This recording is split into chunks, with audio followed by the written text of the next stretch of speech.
नमस्कार मित्रों, संस्कृत के 22 उपसर्ग के बाद अब आपको सिंगल पेज ही लेना अपनी कॉपी में, ठीक है? लिखना नहीं है। अभी हिंदी के उपसर्ग की बात कर रहे हैं, हिंदी उपसर्ग। ओके, अब हिंदी उपसर्ग आपको पता है कौन किस प्रकार के शब्दों का निर्माण करेंगे? तद्भव। अगर भविष्य में कभी पटवारी वगैरह इनके एग्जाम दो तो उसमें ये शब्द पूछे जाते हैं, तत्सम तद्भव। तो हिंदी के उपसर्ग से जितने भी शब्द बनते हैं वो सब तद्भव ही कहलाते हैं, हिंदी उपसर्ग, ठीक है? यहाँ क्रम संख्या आएगी, इसके अंदर यहाँ आ जाएगा उपसर्ग और यहाँ आ जाएगा उसका अर्थ और इधर आ जाएगा उसका उदाहरण। तो देखिए आपके वैसे इसमें उपसर्ग कम ही है, बहुत कम है संख्या में, 12-13 समथिंग कुछ है, ठीक है? और एक पेज में उदाहरण आ जाएंगे आपके। तो ऐसा फॉर्मेट बना लीजिए एक बार सिंगल पेज पे। एक तरफ आप क्या लिखोगे? क्रम संख्या, एक तरफ क्या लिखेंगे? उपसर्ग, और एक तरफ लिखेंगे अर्थ। या सुनीता जी आप जुड़ चुके हैं, नमस्ते, गुड इवनिंग, राम राम, खमा गणी, जय श्री कृष्ण। और कोई जुड़ चुका है देख लेते हैं, सभी लाइव हो चुके हैं, ठीक है? हिंदी के उपसर्ग पढ़ा रहा हूं मैं।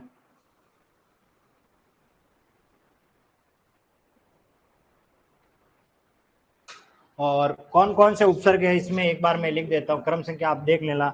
अ, अन, अद, उन,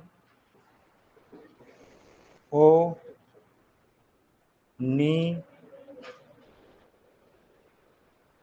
ये है क्रम संख्या, ऐसे ही चल रही है। मैं इधर लिख रहा हूं पर आप ऊपर से नीचे लिखना।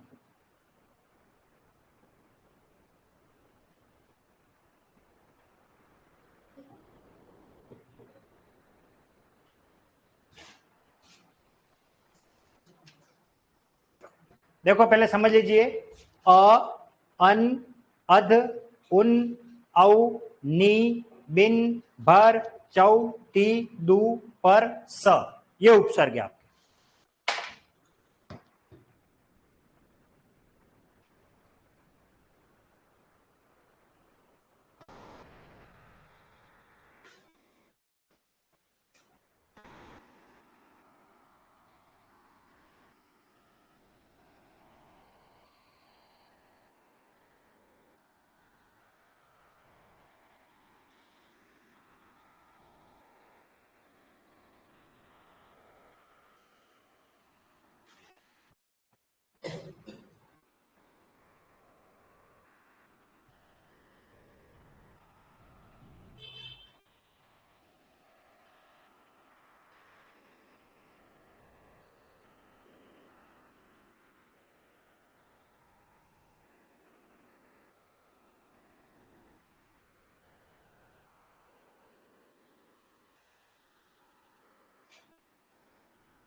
लिख लिया सभी ने? चलो अब इनके हम लिखते हैं अर्थ। नरेश कुमार प्रजापति श्री गुरु के दंडवत प्रणाम। गुरुजी कल के टेस्ट में 97, तो हिंदी में 15 में से 15। बढ़िया, बधाई आपको, बहुत बढ़िया, शाबाश। अच्छा पेपर हुआ था, आप लोगों ने मुझे बात कही नहीं, बात कोई इश्यू था ही नहीं, कोई प्रॉब्लम थी क्या? सब सही हुए, 15 के 15 सही हुए। हाँ 14 13 तक तो गए, 13 14 तक तो क्या उसके उत्तर की आवश्यकता है? नहीं है ना? ओके चलो, अब इतने तो होशियार हो ही गए। पेपर वैसे सिंपल ही बनाया है, इतना टफ नहीं था, नॉर्मली था, ठीक है। आपको अच्छा लगा होगा, हाँ चलो अब की बार हिंदी में थोड़ा परफॉर्मेंस अच्छा है। खैर देखिए, अभी मैं लिखवा नहीं रहा हूं, इनमें खास जो आपको पढ़ना है वो बता रहा हूं, आपको पेपर सेटर कहां फंसाएगा और कहां प्रश्न पूछेगा। देखो ये दो उपसर्ग है, अ और अन। जब मैं टेस्ट लूंगा ना उपसर्ग का, वहां आप गलती करोगे, अभी मैं कह रहा हूं इसका मतलब करोगे, तो अभी थोड़ा समझ लो इसको। देखो अ उपसर्ग, दोनों में अंतर क्या वो बता रहा हूं। ये एक ऐसा उपसर्ग है जो संस्कृत में भी प्रयुक्त होता है और हिंदी में भी प्रयुक्त होता है। हालांकि कभी आज दिन तक ऐसा पेपर बना नहीं है कि कौन हिंदी का है कौन संस्कृत का है, खाली उपसर्ग पूछते हैं इस वाले मैटर में। लेकिन कोई पेपर सेटर मेरी तरह दिमाग वाला हो और वो आपसे सवाल कर सकता है कि कौन हिंदी के उपसर्ग से निर्मित शब्द है वहां पर। तो देखिए अ उपसर्ग दोनों में प्रयुक्त होता है। देखो संस्कृत के 22 उपसर्ग हैं, इसके अलावा याद हो तो मैंने एक और लाइन खिंचवाई थी, अव्यय की तरह प्रयुक्त होने वाले, वो मैंने पढ़ाई नहीं है आपको, वो हिंदी के बाद पढ़ाऊंगा। तो अ जो उपसर्ग है वो दोनों रूपों में प्रयुक्त होता है, हिंदी में भी और संस्कृत में भी। तो हम कैसे डिसाइड करें कि ये हिंदी का है या संस्कृत का है? तो संस्कृत का होता है तो वो तत्सम शब्द बनाएगा, और हिंदी का होगा तो वो क्या बनाएगा? तद्भव। बस यही अंतर है। जिसे तत्सम और तद्भव का कंसेप्ट क्लियर हो गया वही उत्तर बता पाएगा, बाकी अ तो दोनों में ही होगा। जैसे देखिए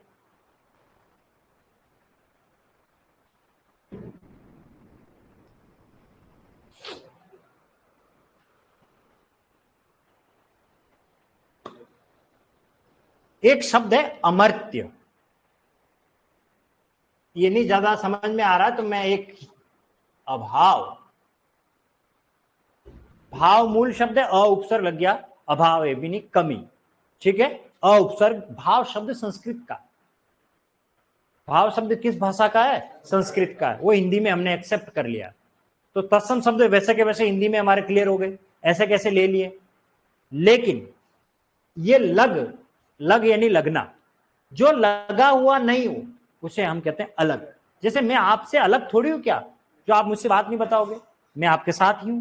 अलग, अलग का मतलब होता है जो लगा हुआ ना हो, जो लगा हुआ ना हो, अलग, इसका मीनिंग है अलग है। तो हम ना का प्रयोग करते हैं कई बार कि मैं आपसे अलग थोड़े हूं। अलग का मतलब लगना और न लगना। तो इसमें जैसे आप क्या लिखा है? अछूता। छूने को संस्कृत में कहते हैं स्पर्श करना। अगर मैं आगे अ लगाऊंगा क्या बनेगा? अस्पर्श। ये संस्कृत का, ठीक है ना। जैसे देखिए संस्कृत में होता है ग्राम, ग्रामम, ग्राम, और हिंदी में ग्राम क्या बन गया? गांव, उसका बिगड़ा हुआ रूप। तो ये तद्भव बन गया, ये तत्सम बन गया। तो स्पर्श का क्या बना? छूना। छूना शब्द है कि हम बार बार ये थोड़ी कह सकते हैं कि स्पर्श करना, ठीक है ना। हम उसको शॉर्ट में, क्योंकि तद्भव शब्द इजी गोइंग है, क्योंकि बोलने में थोड़ी सहज लगते हैं, आसानी से हम बोल देते हैं। तो हम कहते हैं देखो तेरे छूने से लगते हैं 440 वोल्ट के झटके, है ना। वो गाना आया था, उसने कहा तेरे स्पर्श करने से लगते हैं 440 वोल्ट के झटके। ऐसा नहीं कहा, क्योंकि स्पर्श कहने तो थोड़ा बोझिल सा लगता है। तो अस्पर्श और अछूता दोनों का मीनिंग एक ही है। अस्पर्श का मतलब होता है जिसको छुआ न गया हो, अछूता का मतलब भी यही होता है जिसको छुआ न गया हो। तो मैं ये कहूं हिंदी व्याकरण की कोई भी पुस्तक मुझसे अछूती नहीं है, मैंने सभी को छू लिया है, आप पढ़ लिया उसको। व्याकरण की लगभग 15-20 किताबें मैंने पढ़ ली। इसका मतलब ये हुआ कि अछूती, कोई बात अछूती नहीं रहना। तो ये संस्कृत का है, हिंदी का है, और ये संस्कृत का, लेकिन उपसर्ग दोनों में क्या लग रहा है? अ लग रहा है। ये अ मैं संस्कृत में भी पढ़ाऊंगा बाद में, लेकिन अभी हम किसकी बात कर रहे हैं? हिंदी की बात कर रहे हैं। अब अ का मतलब होता है नहीं, दोनों में अर्थ, चाहे हिंदी में पूछो चाहे संस्कृत में, दोनों का अर्थ क्या होगा? नहीं। तो अभी मैं इनके अर्थ बता रहा हूं। इसी प्रकार दूसरा हमारा उपसर्ग कौन सा है? अन। अन का मतलब होता है नहीं। जैसे देखिए, जो व्यक्ति पढ़ा लिखा नहीं है उसे क्या कहेंगे? अनपढ़। अन उपसर्ग। लेकिन संस्कृत में भी ये अन होगा, लेकिन हलंत वाला होगा। इसका मतलब भी नहीं है। अन हिंदी का है, हलंत वाला संस्कृत का है। अब आप कैसे इसको करोगे जस्टिफाई? अन और आवश्यक। अब देखो, ये अन आधा है, न आधा है, आ की मात्रा लगेगी तो क्या बनेगा? अनावश्यक। ये संस्कृत का हुआ। अनधन आवश्यक, जो आवश्यक नहीं है हम उसे क्या कहेंगे? अनावश्यक वार्तालाप मत करिए।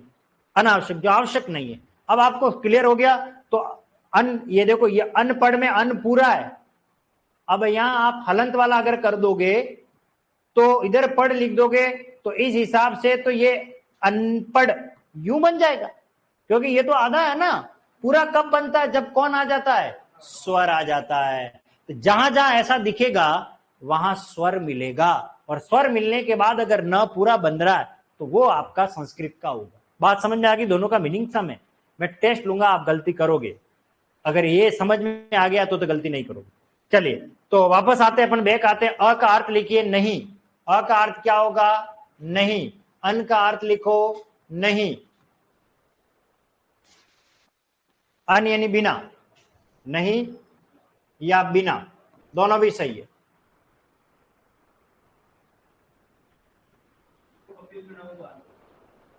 कपिल जी कौन है भैया? आप जाइए। गुरु जी मैं अभी, अरे रोटी पेल रहा हूँ यार, मैंने तो खाना खा लिया। मैं सूर्यास्त से पहले खा लेता हूँ, नरेश कुमार जी। तो आप रोटी बनाए हो, बढ़िया लो, अच्छी बात है, बनाओ भैया। हाँ, अ का नहीं, अन का मतलब बिना या नहीं। अध का मीनिंग लिखो आधा। अध का मीनिंग क्या लिखोगे? आधा।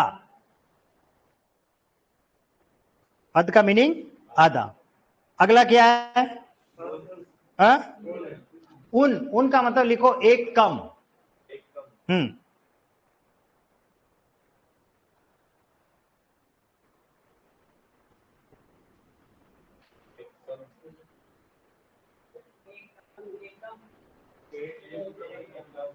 ये अभी समझाता हूं।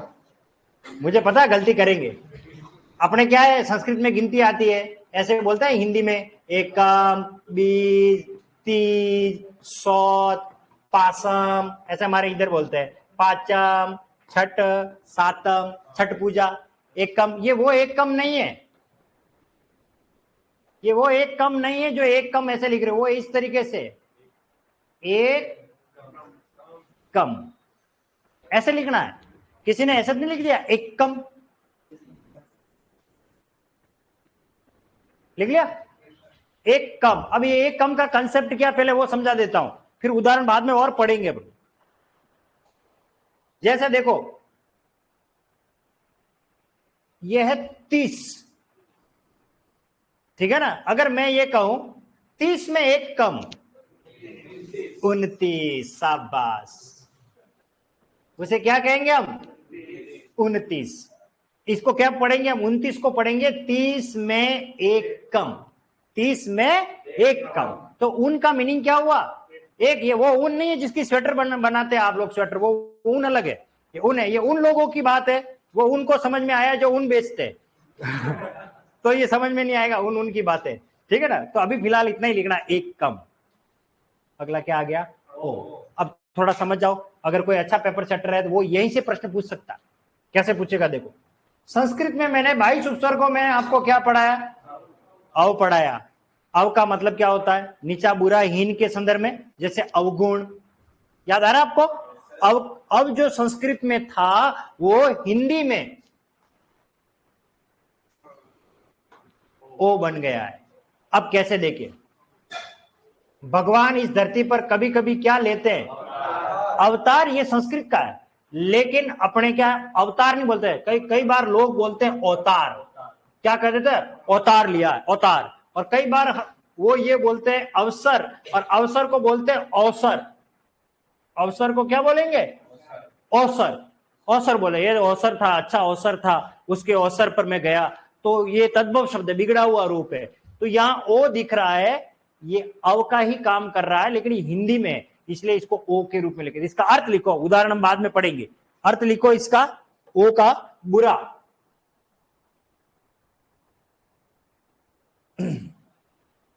अगला उपसर्ग कौन है,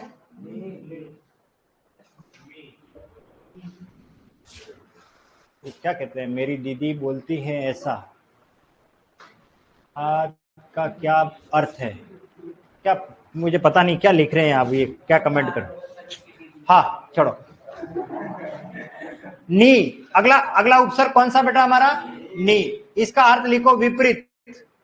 नी का अर्थ क्या होता है, विपरीत। अब रुक जाओ थोड़ी देर इसको लिखने के बाद, क्योंकि नी कम्बक संस्कृत में था 22 उपसर्गों में, याद करो। नी प्लस यम क्या बना, अब आपको सर यार ये तो हिंदी में भी आ गया, तो आपको 2-3 उदाहरण संस्कृत के होंगे, एक उदाहरण हिंदी का मिलेगा। तो आपको ये तय करना पड़ेगा कि संस्कृत का या हिंदी का। ये नी उपसर्ग कहीं लिखा हुआ नहीं है कि ये संस्कृत का है, वो शब्द बताएगा ये हिंदी का है या। जैसे देखो ये नियम, अब ये नी उपसर्ग लगा है, ये संस्कृत का शब्द है, क्योंकि यम शब्द संस्कृत का है। लेकिन मैं ये कहूं, क्या लिखा है, निठल्ला, ठालो, है ना, कोई काम नहीं करता हो, निठल्ला है, ठाला है ना। तो ये नी ठल्ला, वो विभूति नारायण मिश्रा भाभी जी घर पर है क्या, उसके कोई काम नहीं रहता, सारे दिन खिड़की में खड़ा रहता है, भाभी जी को ताड़ता रहता है, बात करता रहता है ना, वो निठल्ला है, कोई काम धंधा तो करता ही नहीं है, ठीक है ना। जो कोई काम नहीं करे उसको निठल्ला कहते हैं, ठल्ला बुल्ला ऐसा कहते हैं, बोलते ठल्ला बुल्लो ऐसा कहते हैं, कई गाँव में कहते हैं बहुत सारे। तो ये हिंदी का देश है शब्द। तो यहाँ नी उपसर्ग है, यहाँ पर भी नहीं है, लेकिन ये हिंदी का हो गया, अब ये संस्कृत का हो गया। बात समझ में आ गई, नी का है, नी विपरीत अर्थ में। अगला कौन है हमारा, बिन। बिन का अर्थ लिखो निषेध या अभाव, ये वाला बिन। बिन का अर्थ होता है निषेध या अभाव, बिन। आगे बताऊंगा इसका मीनिंग, आगे बिन चलेंगे। अगला क्या लिखा है, भर। भर का मीनिंग है पूरा, पूरा या भरा, दोनों लिख दो, राइट है। भर यानी पूरा या भरा। नेक्स्ट अगला क्या आ रहा है, चौ। यह है चौ। चौ का मतलब होता है चार। ती का अर्थ होता है तीन। दू का मतलब होता है दो, और पर यानी दूसरा, अन्य, और स का मतलब होता है साथ।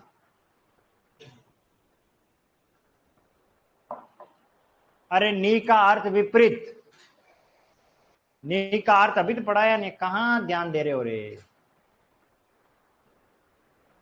ये देखो, ये देख करके भी पूछ रहे हैं नी का अर्थ। नी का अर्थ क्या बताया मैंने, विपरीत, सुनते कम में।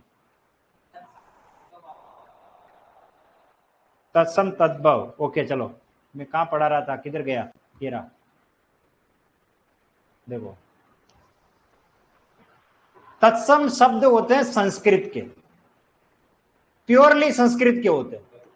पहले समझ लो इसको, बिना किसी परिवर्तन के हिंदी में एज इट प्रयोग में लिए जाते हो। जैसे क्या लिखा है, स्पर्श। जैसे तीव्र, स्थिर, शीघ्र, खूब सारे शब्द है। स्पर्श, ग्राम, कर्म, इनका बिगड़ा हुआ रूप, मुख सुख के कारण हमने इनमें बदलाव कर दिया। स्पर्श को हमने कह दिया छूना, छूता या छूना, तो छूने से क्या बनता है, छूता, छूना, ऐसा शब्द बन गए। जैसे ग्राम से क्या बनाया हमने, गांव बना दिया। कर्म को हमने क्या बना दिया, काम बना दिया। और कारज भी बोलते हैं कई बार, कारज। तो ये तद्भव रूप है, बिगड़े हुए रूप है। अब यहां पर आप देखिए, अब मैं कहूंगा ये ग्राम है और मैं यहां अ लगा दूं तो ये अगांव शब्द हो गया, जो गांव का नहीं है। और इधर लगा दूंगा तो अग्राम, तो ये संस्कृत का बन गया, सीधा सा है। बस तो हमें शब्द पता होना चाहिए। क्लियर है? स का मीनिंग क्या लिखा है मैंने, साग। क्लियर है? सबका अर्थ लिख लिया। अब आओ उदाहरण पे, क्या कह रहे भैया। चलो सबसे पहले आ जाइए, अब हमारा कौन सा उपसर्ग है, अ। अ का अर्थ क्या लिखा है मैंने, नहीं, नहीं। ठीक है? और उदाहरण लिखिए इसमें, अलग, अछूता, अछूता, और अपच, अपच, पचना, इंडाइजेशन हो जाना, अपच बोलते हैं, अजीर्ण हो जाना। ठीक है? और जिसमें जान नहीं हो उसको क्या कहेंगे, अजान, ऐसे लिख देंगे। क्लियर है? अजान, अपच। हाँ, और एक और होता है अथाह। जानते हो ये क्या चीज है अथाह, कभी पढ़ा आपने? अथाह प्रेम है, कहते हैं ना अथाह प्रेम है। ये था का कंसेप्ट समझिए। था किसे कहते हैं, था उसे कहते हैं जिसकी गहराई का पता ना लगे। मुझे याद आता है मेरे बचपन के दिनों को, हम प्रतियोगिता करते थे। मैं अच्छा गोल्ड मेडलिस्ट तैराक रहा हुआ हूँ, अच्छा स्विमर रहा हूँ। तो स्विमिंग करते थे तो मेरे साथ के जो दोस्त हुआ करते थे, तो हमारे गांव में एक नदी हुआ करती थी, अभी भी है पर पानी थोड़ा कम हो गया है। पहले खूब, क्योंकि क्या कहते हैं, पानी को रोकने के लिए तालाब वगैरह, एनीकट वगैरह बनाते हैं। उस नदी पर कुछ एनीकट नहीं था, धीरे धीरे बनने लग गए तो पानी का बहाव कम हो गया और उसका बहाव थोड़ा कम हो गया। पहले बहुत पानी था। तो विद्यालय से जैसे छुट्टी होती, जाते ही सबसे पहले नदी में कूदते, नदी में खूब कूदते। 12 बजे का टाइम था, दोपहर गर्मी का टाइम रहता। गांव में यही सबसे मेन खेलने के साधन हुआ करते थे, इंजॉय करना। कभी वो साइकिल का टायर होता था, उसको लेकर के यूं यूं दौड़ाना और फिर नदी पे जाना, टायर रखना, सीधे कूदो नदी में। फिर हम उस नदी में भी गेम खेलते। कोई एक पत्थर ले लेते और फिर उस पत्थर को पानी की गहराई में डाल देते और उस पत्थर को जो ढूंढ के लिया था वो विजेता होता। तो ठीक है ना? और ऐसी गहराई जगह डालते जहां दूसरे बच्चे जा नहीं पाते, डर लगता कि बहुत गहरा होगा, पानी गहरा होगा, दो दो हाथी डूब जाए, इतने गहरी कहीं खाई होती है ना, जहां जब पानी तब बहा होता है, बवंडर आता है उसके अंदर और वो गोल गोल पानी घूमता है चक्री की तरह, और जिसमें कोई फंस जाए तो मर जाता है व्यक्ति। तो मेरे गांव में मेरे खेत में क्या कुआं हुआ, तो उस कुएं में क्या होता था, मैं कूदता। तो पहले क्या है कि पानी जो होता है एक उसका फुटबॉल हुआ करता है, पंप होता है जहां से पानी जाता है। तो कभी कभी क्या कचरा आ जाता है, तो उसकी गहराई में मैं जाता और वो नीचे कचरा साफ कर लेता था, मतलब पानी की उसकी गहराई में। था का अर्थ होता है गहराई, था का अर्थ गहरा, गहरा। अब जिसकी गहराई का हमें अंदाजा ही नहीं हो कि कितना ये चीज गहरा है अंदर, उसको कहते हैं अथा। जिसकी था नहीं मिले तो हम क्या करते थे, पानी में कूदते उस कुएं में, और सबसे पहले जाकर के कुएं की मिट्टी, जो जमीन का निचला हिस्सा होता है, वो मिट्टी हाथ में पकड़ करके सबसे पहले कौन आता है। तो काफी गहरा होता था कुआं, और फिर हम निकल कर आते, पानी का प्रेशर होता है, कान में सन्न की आवाज होने लगती है। जो जो गहराई में जाते हैं तो पानी का दबाव पड़ता है, तो कुछ तो जाते ही नहीं थे। बहुत जो चालाक होते वो क्या करे, हाथ में मिट्टी लेके जाते, पानी में कूदते और लेके आते थे। उन मूर्खों को ये पता नहीं है कि नीचे की मिट्टी काली होती है, काफी लंबे समय तक रहती है, पड़ी रहती है, वो काली हो जाती है, 4 रंग की हो जाती है, और बाहर की मिट्टी तो बुरी होती है, पता पड़ जाता वो चीटिंग कर रहा है। तो प्रतियोगिता होती थी, कई बार किसी का सिक्का गिर गया 1 रुपया, तो हमारे लिए तो बहुत बड़ा, मतलब एक वो ये होता है 2 1 रुपया किसी का गिर गया, समझ लो आज तो खजाना मिल गया। 10-10 पैसे होते थे एल्यूमिनियम के, हमने वो दुनिया देखी है जब 5 पैसे और 10 पैसे जाते दुकान से और चॉकलेट लेकर के आते। आपने कभी 10 और 20 पैसे से कभी कोई सामान खरीदा क्या? नहीं खरीदा। 1986 85 में वो 10 पैसे वो 20 पैसे हमने देखे, तो वो कुएं में होता। कोई लोग जैसे महादेव का मंदिर होता है उसके पास अगर कुआं होता है तो कोई किसी की मानता रखता है कि मेरा ये काम हो जाएगा तो मैं पानी में पैसा रखूंगा, ऐसा चढ़ाऊंगा।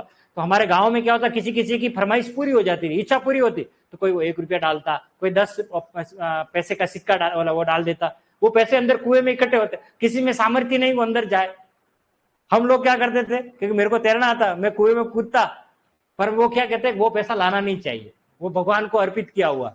पर उस समय ये बच्चों को थोड़ी समझ में आ रहा है, अपने तो कुल्फी खानी है, कूदो, 5 पैसे का सिक्का निकाला और लिया है। तो जिसकी गहराई पता ना लगे उसको क्या कहते हैं, अथा। इसलिए कहते हैं आपके प्रति उसका जो प्रेम है वो अथा है, कभी उसकी गहराई उसके अंदर डूबो प्रेम में, तब पता पड़ेगा। उसको कहते हैं जिसमें कोई चेतना ना हो, अचेत, लिख लो। चलो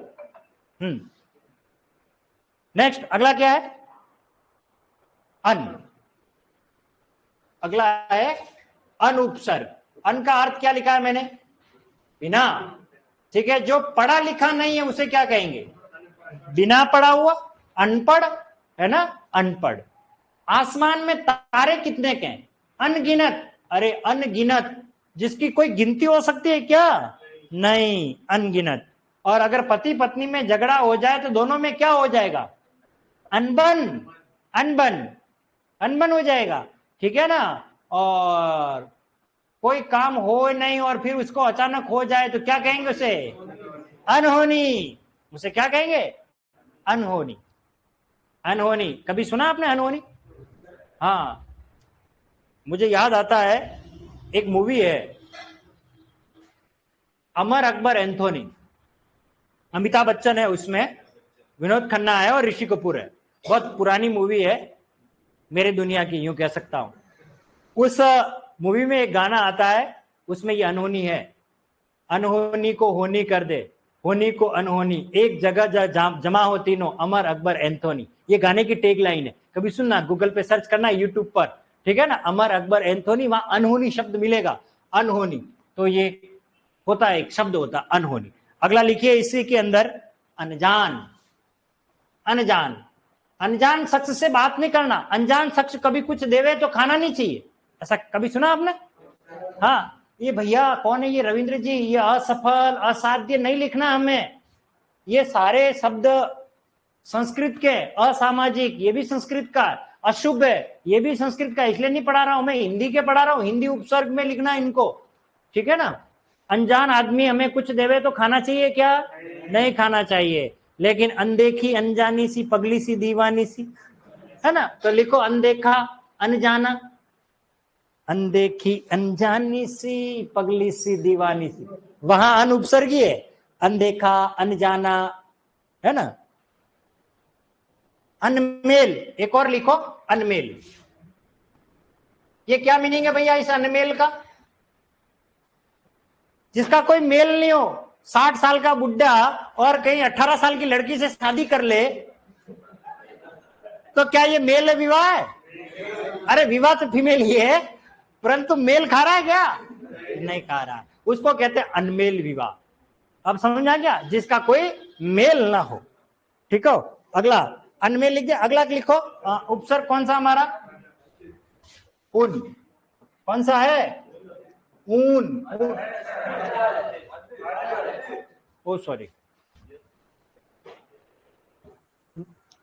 अध है ना, अध का मीनिंग क्या लिखा है मैंने, आधा। इधर देखिए, आधा पका हुआ है उसे क्या कहेंगे, अध पका, ठीक है। आधा अगर खिला हुआ है उसे क्या कहेंगे, अध खिला फूल। हाँ बिल्कुल, आधा मरा हुआ उसे क्या कहेंगे, अधमरा। आदमी सड़क के किनारे पड़ा था, आधा मरा और आधा जीव रहा है ना, हाँ जी रहा है उसके अंदर, है ना। अधमरा, अध पका, अध खिला, अध कचरा। ये क्या भैया, ये आपने सुना ही पहली बार होगा। क्या होता है अध कचरा? अध कचरा का मतलब होता है आधा कचरा और आधा साफ सुथरा। अब इसको समझिए, अध कचरा कहाँ कंसेप्ट होता है, किधर किधर मिलेगा आपको? कभी जिंदगी में आपने देखा नहीं होगा, लेकिन मैं आपको थोड़ा एग्जांपल देके बताता हूँ। ये आप हर घर में होता है, मेरे घर में भी होता है कभी कभी। आपके घर में जैसे एंट्री करते हो, एक रूम ऐसा होता है जहां खिड़की से आप बैठ करके बाहर कॉलोनी में क्या क्या हो रहा है उसका नजारा देख सकते हो। वो खिड़की एक प्रकार से सीसीटीवी कैमरे का काम करती है। हाँ, घर का दरवाजा सारा बंद है, लेकिन हम बैठे बैठे देख रहे कि पड़ोसन के घर कौन जा रहा है। हाँ, अरे आज अखबार वाला इतनी देर क्यों रुक रहा है, आइए दूध वाला इतनी देर क्यों रुका हुआ है, अरे आज वो आंटी जी क्या लेकर के आई है। वो खिड़की, कमरे की खिड़की बता रहा हूं मैं आपको, ठीक है।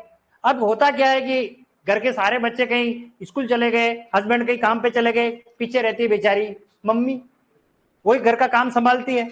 और वो क्या करती है, सबके कपड़े ले जाकर के छत पे सुखा देगी और ले जा करके फिर वापस शाम को लेकर जाएगी। तब तक बैठे बैठे क्या करेगी, पतिदेव का आने का समय हो गया, बच्चों के स्कूल का आने का समय हो गया, तो वही खिड़की वाले कमरे में बैठी रहेगी और वो प्याज काटेगी, लहसुन छीलेगी, मिर्ची काटेगी, खिड़की की तरफ देखती भी रहेगी। और वो क्या होता है, वो कमरे के अंदर लहसुन प्याज के छिलके वहीं पड़े हुए हैं, वही सोफे का रूम है, ठीक है। और फिर याद आया अचानक उसे, अरे भैया शाम हो गई, कपड़े लाने, छत से कपड़े लाए, वही सोफे पे पटक दिए सब। अचानक डोरबेल बजी, कोई गेस्ट आ गए, खिड़की से देखा अरे कोई मेहमान आए। अब क्या करेगी, तुरंत उन कपड़ों को भरेगी ऐसे और ले जाएगी अंदर वाले कमरे की अलमारी में ठूस देगी और कमरा बंद कर देगी फटाक से। और वो लिए छिलके यूं करके कमरा एकदम नीट एंड क्लीन कर देगी। और फिर मेहमान को कहेंगे वेलकम, आइए आइए आइए।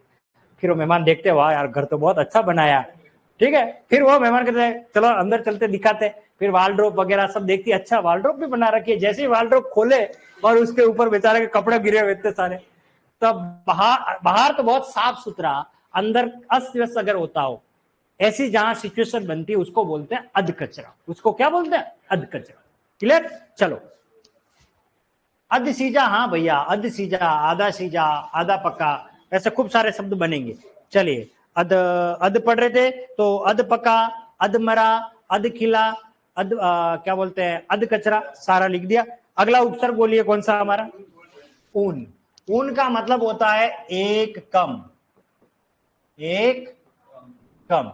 जैसे देखिए 20 में एक कम 19। देखो इसको थोड़ा समझना, इसमें भी ऊन उपसर्ग है, लेकिन लिखेंगे हिंदी में उसे 19।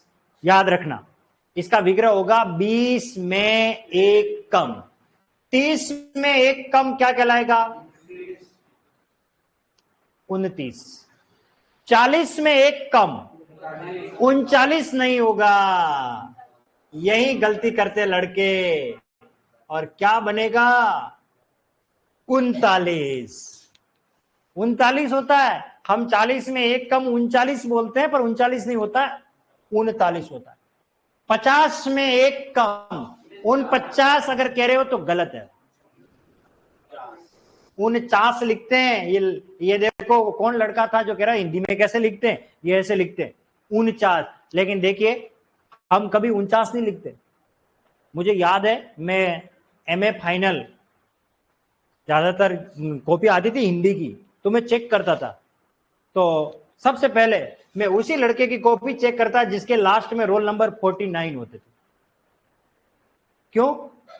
क्योंकि वो अंकों में और शब्दों में कैसे लिखते हैं, वो रोल नंबर, वो इस 49 49 को वो कभी 49 कभी लिखता ही नहीं था। मैंने जितनी भी कॉपियां चेक की वहां ये मुझे कभी नहीं मिला कोई 49, 49, 49, न जाने क्या क्या लिखते थे। हाँ कुछ भी लिखते थे, 49 ऐसे भी लिखते थे। मैंने फिर ये मैं देख लिया, मैंने कहा इनका लेवल इतना ही है कि जिसको 49 लिखना नहीं आ रहा है, इसका मतलब उसने कॉपी में क्या लिखा होगा, रोल नंबर ही लिखना सही नहीं आ रहा है। इसलिए कभी ये वाली रोल नंबर सीरीज आ जावे तो आप 49 ही लिखना, ठीक है, 49।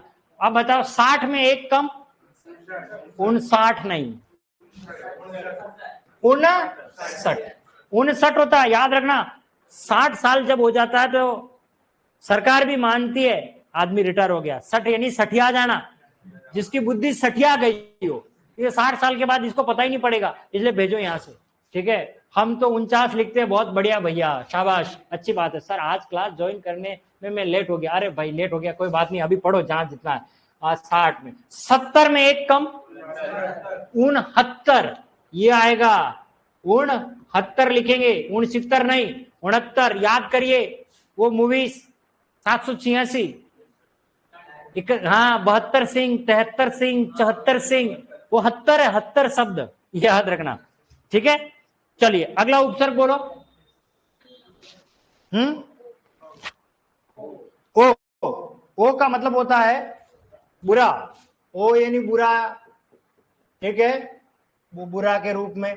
अच्छा बताओ, जिसमें गुण न हो उसे क्या कहेंगे? अवगुण। हिंदी में अवगुण, संस्कृत में अवगुण। भगवान धरती पर लेते अवतार, और हमें कभी कभी मिलता है अवसर। अवसर यानी अवसर, अवसर यानी क्या होता है? अवसर। नेक्स्ट बोलो।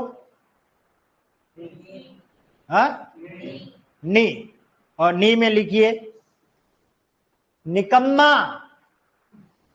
निकम्मा, हाँ गाना सुना होगा, निकम्मा किया इस दिल ने, गाना सुना होगा आपने, है ना? वो निकम्मा, जो कोई काम नहीं करता उसे क्या कहते हैं? निकम्मा।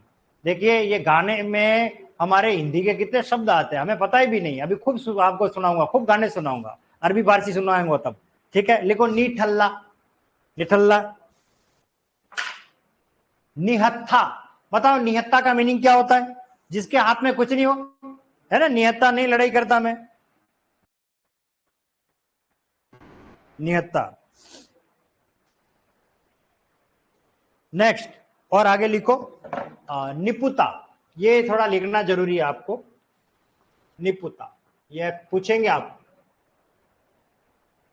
निपुता बता रहा हूं, देखिए जिसके कोई संतान नहीं होती हो, उस व्यक्ति को कहते हैं, उस आदमी को कहते हैं। देखिए आपने सुना होगा, हर बार कहते हैं किसी औरत के कोई संतान नहीं होती है तो उसे बांझ बोलते हैं या बंदिया बोलते हैं, है ना? जिसके कोई संतान नहीं होती। लेकिन औरत कोई नहीं, आदमी के लिए भी शब्द आता है उस व्यक्ति का जिसके कोई संतान नहीं, उसे निपुता कहते हैं, यानी कोई पुत्र नहीं है, उसे क्या कहते हैं? निपुता। ठीक है, ये इसका इतना ही अर्थ है। ठीक है, चलिए अगला उपसर्ग कौन है हमारा? बिन।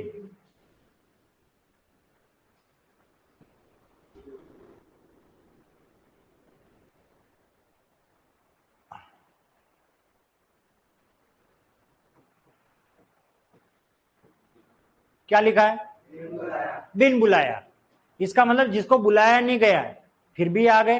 होता कई बार शादी में बिन बुलाए मेहमान, ठीक है ना, बगैर माजने के होते, बिना कार्ड दिए ही आ जाते। चलो अपने जिम ही आके, जिम के आ जाएंगे, पूछेंगे। कई बार, एक बार ऐसे होता है, एक जगह प्रोग्राम हो रहा था तो जिम ने चले गए, तो पूछा भाई आप किसकी तरफ से हो, किधर से हो?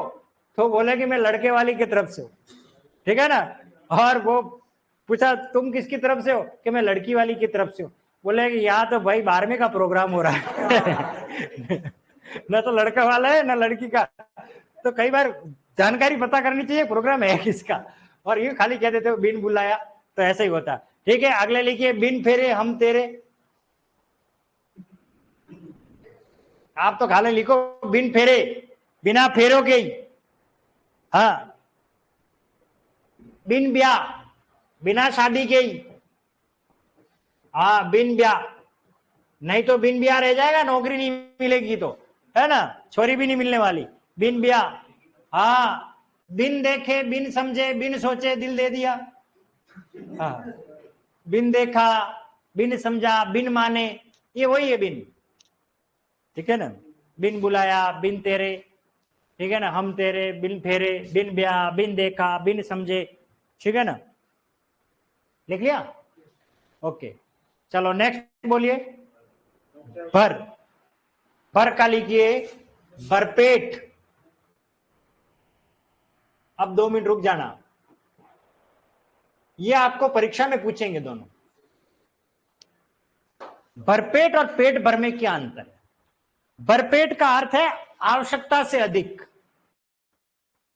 मंत्री जी की लड़की की शादी है, भरपेट भोजन मिलेगा, मर्जी आए जितना खाओ। और कोई पूछे भाई साहब कितना कमा लेते हो? पेट भर उतना, जितना पेट भर जाता है उतना पैसा कमा लेता हूं, आवश्यकता के अनुरूप, आवश्यकता के अनुरूप, जितनी हमें आवश्यकता उतना, और आवश्यकता से अधिक। देखो कितना अंतर है। भरपेट, ये हिंदी का लालित्य है, कितनी सुंदरता है कि भरपेट बोल दिया तो आवश्यकता से अधिक, पेट भर बोल दिया तो आवश्यकता के अनुरूप। हाँ, तो ये हमें नहीं लिखना है क्योंकि भर तो हम उपसर्ग पढ़ रहे हैं, हम तो इसलिए भरपेट लिखो। ठीक है, अगला लिखिए भरपेट के बाद भरमार। हाँ, बहुत सारे, हम कहते हैं यहाँ बेरोजगारों की भरमार है, जिधर भाटा फेंके वो भाटा गिरता है एग्रीकल्चर सुपरवाइजर की तैयारी करने वाले पे। इतने एग्रीकल्चर सुपरवाइजर की तैयारी करने वाले स्टूडेंट हो गए, इतने रीट वाले हो गए, रीट के जो देखो, जो बीएड किया हुआ, एसटीसी किया हुआ, तो सरकार नौकरी तो दे ही नहीं रही है ना।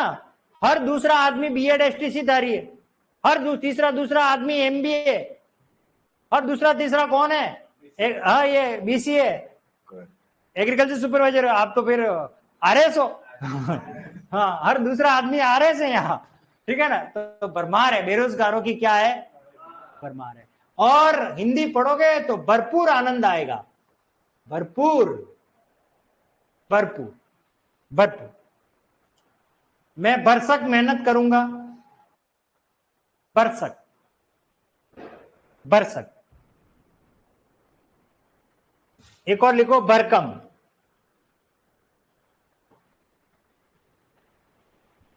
भरकम। क्या अर्थ है इसका?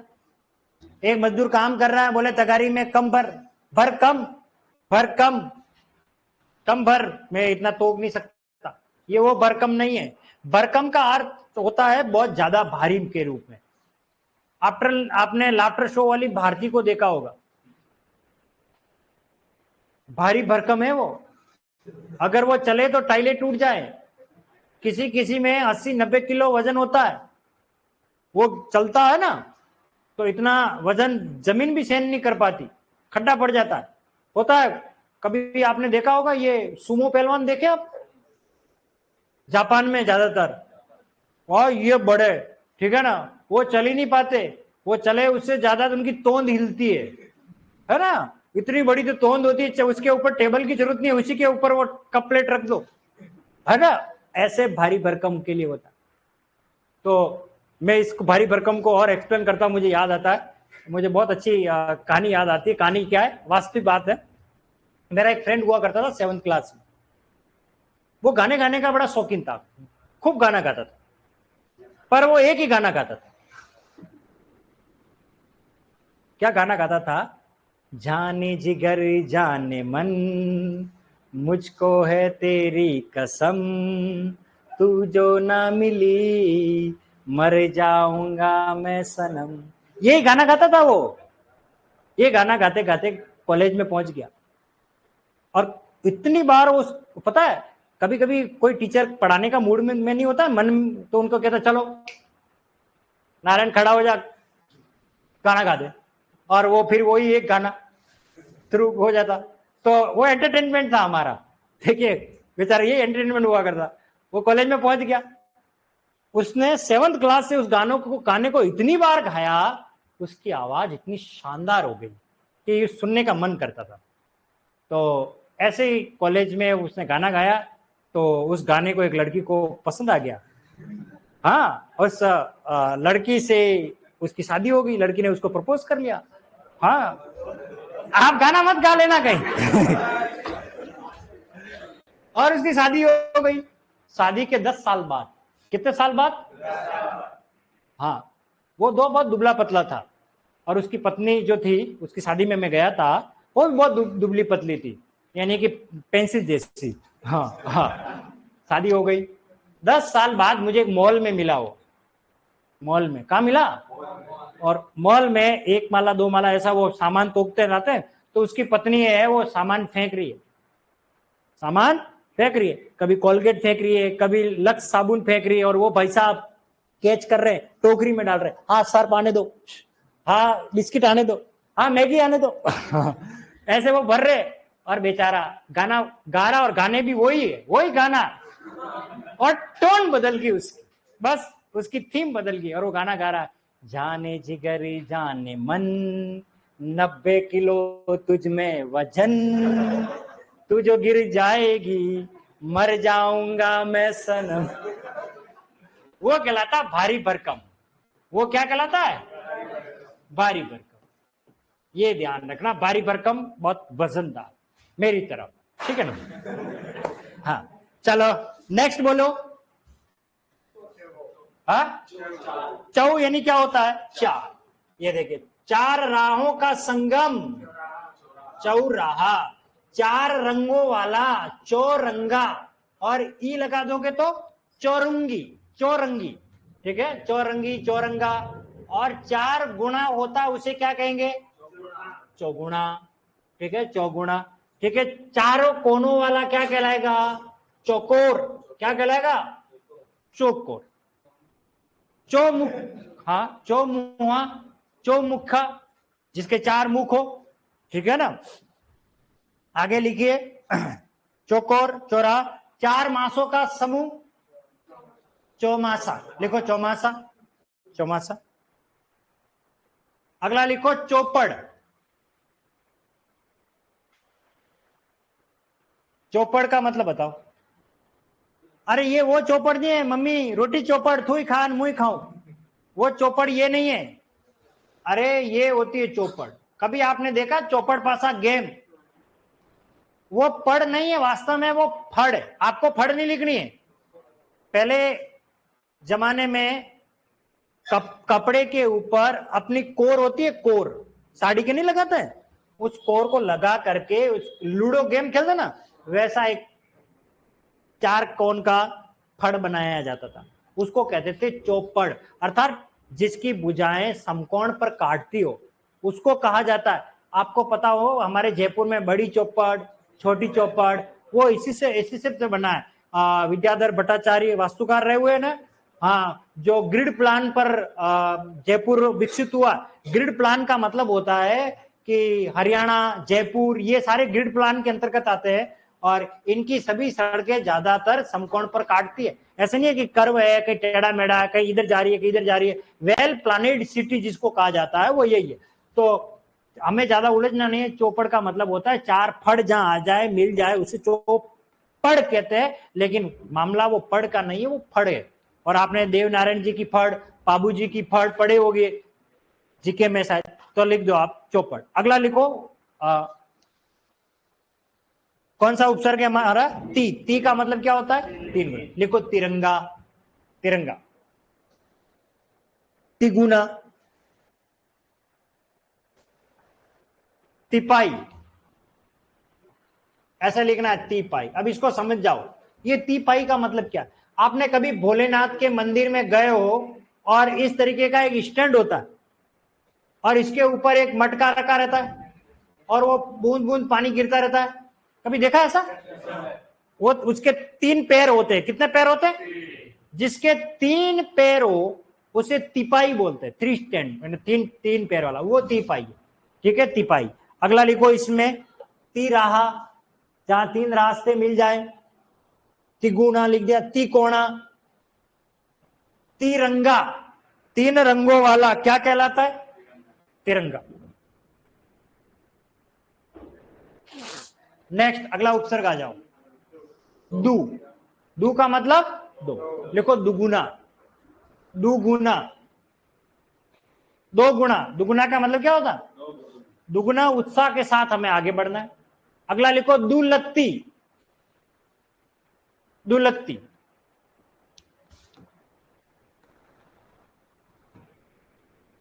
लिखा है दुलत्ती।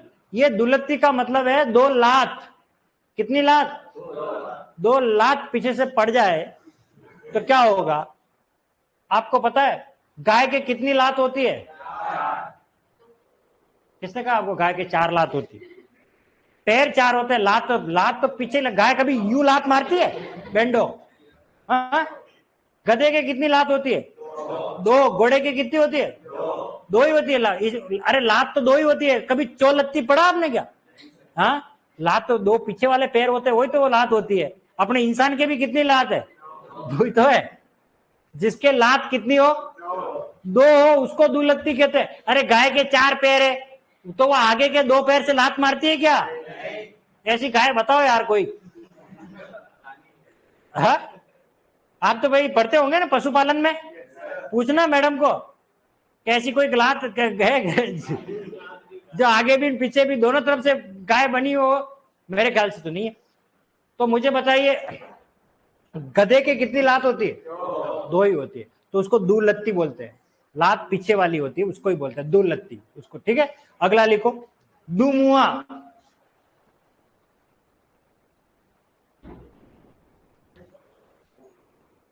हाँ, दुमुआ, ठीक है ना।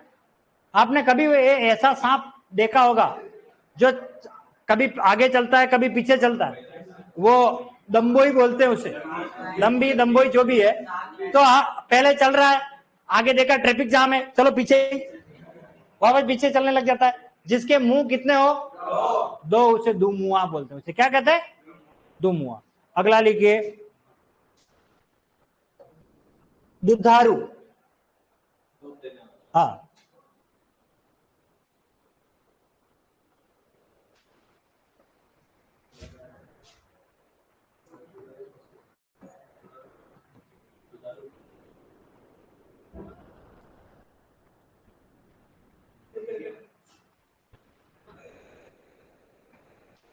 कौन दुधारू पशु है?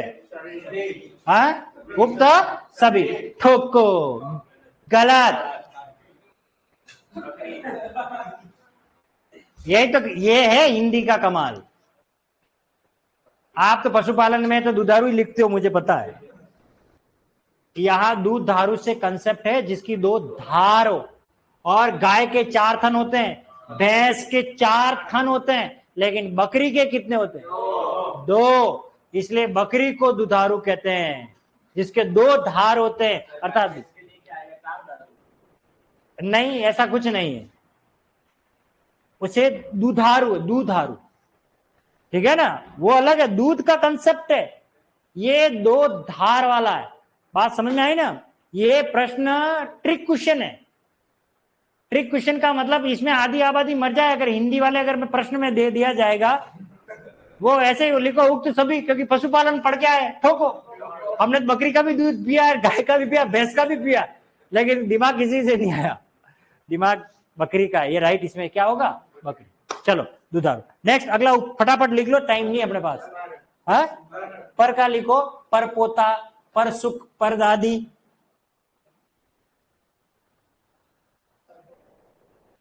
पर पोता, पर दादी, पर सुख, पर कारज, और लास्ट और अंतिम स। स का मतलब 7। ठीक है, लिखो सहेली। क्या लिखा है? सहेली। अब आप कहोगे सर सहेली में किधर है स? तो देखो इधर, इसमें मूल शब्द है हेली। हेली का अर्थ है साथ में खेलने वाली। हेली का अर्थ है साथ में खेलने वाली। हेली उसको कहते हैं जो साथ में खेलती, उसे हम क्या कहते हैं? सहेली। हेली यानी खेलना, खेलने वाली। और किसके साथ में खेल रही है? वो सहेली है। लेकिन साथ में खेलने वाला क्या कहलाएगा? उसे क्या कहेंगे बताओ भैया? हाँ, जो भी कहते हो आप। ठीक है, आपको पता है एक मूवी आई थी यादें, बहुत अच्छी मूवी थी। उसमें आनंद बख्शी ने गाना लिखा था, एली रे एली कैसी है पहली, ऐसा वैसा क्यों होता है। 3 सहेलियां होती है उसमें। कितनी सहेलियां होती है? 3 है। ठीक है ना, तो सहेली, हेली बोलते हैं उसको, साथ में खेलने वाला। अगला सहित, लिख लो सहित, साथ में। सजग,